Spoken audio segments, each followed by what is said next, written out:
Hi, I'm Kevin Thomas Tully, and welcome to the LinkedIn video training series. Joining me today is Philip Cardwell and Scott Offord, and today's video we're going to learn about how to optimize your LinkedIn profile for lead generation.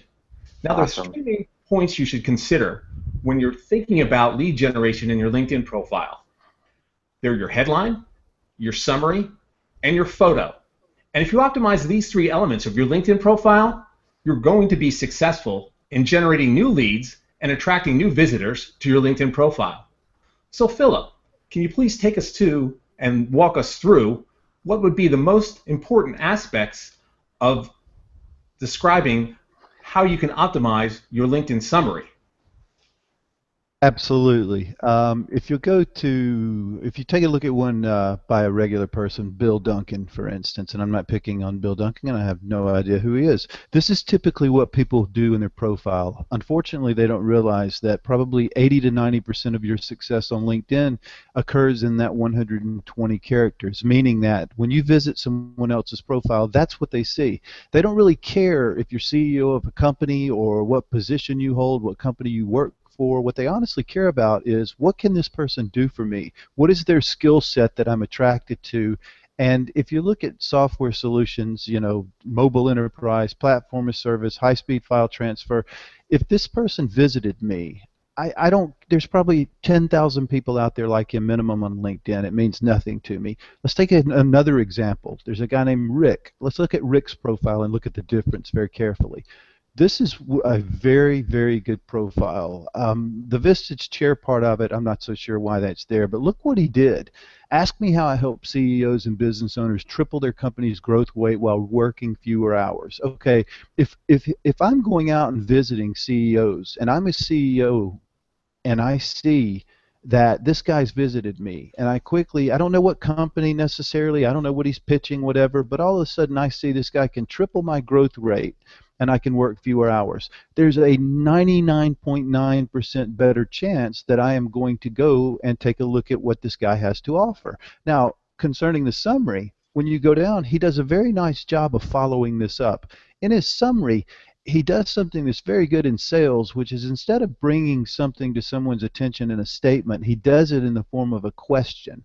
He starts off asking them if they're CEO of a company with certain revenues, and then he starts off on what we call pain points. In other words, things that we know people in his particular position have problems with, have to deal with, things like that.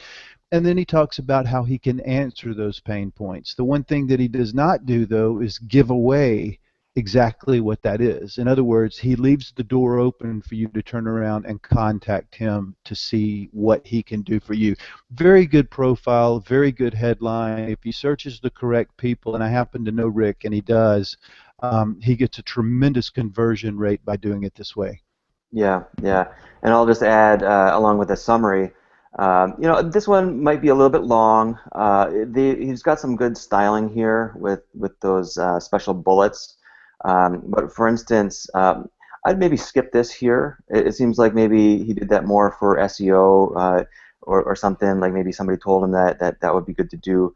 But a lot of these could be used in the skills section. So let's just scroll down a little bit here, and he might not have them highlighted at all. But when I scroll down almost to the bottom of his profile here, look at this. He's got 99 coaching, 99 plus entrepreneur, right? So this is a great place to highlight those single words or little phrases like that.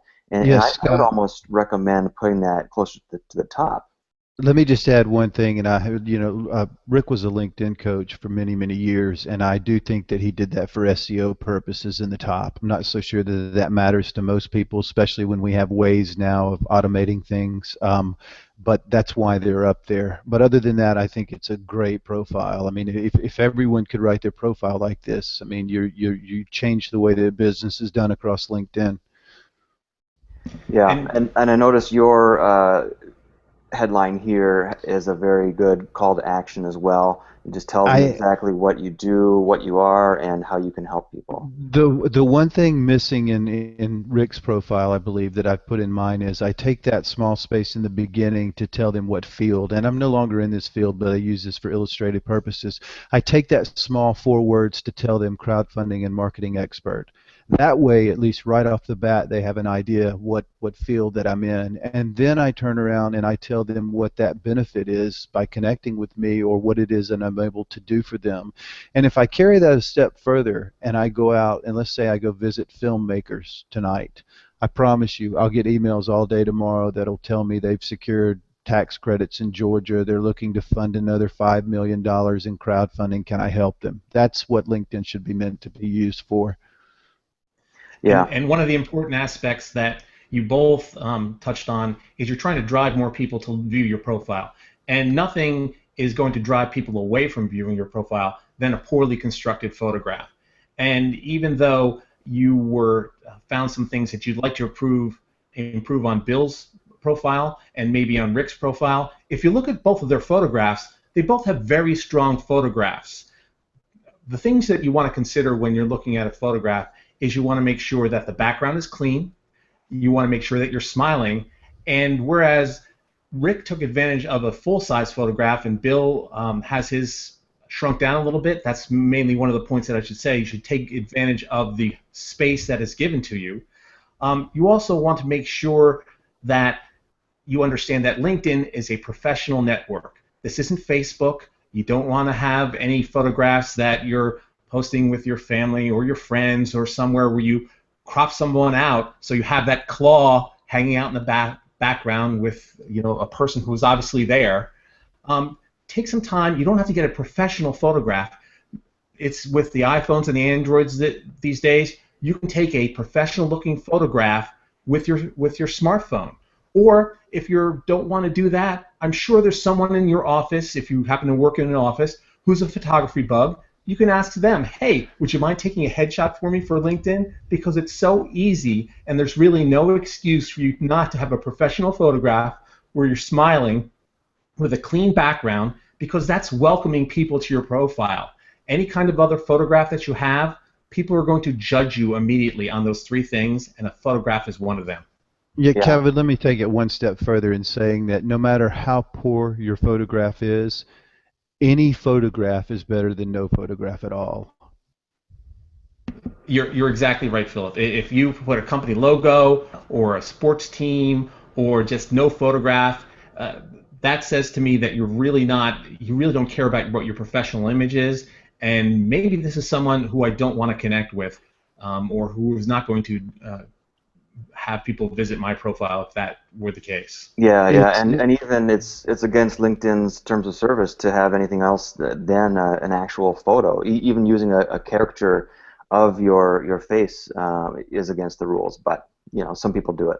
It's not just that. I would go so far to say that, there's so many people now creating these fake accounts on LinkedIn just to simply have a large number of connections. Most of them can be identified by the fact that they use lowercase characters in their first and last names, and they rarely have photographs.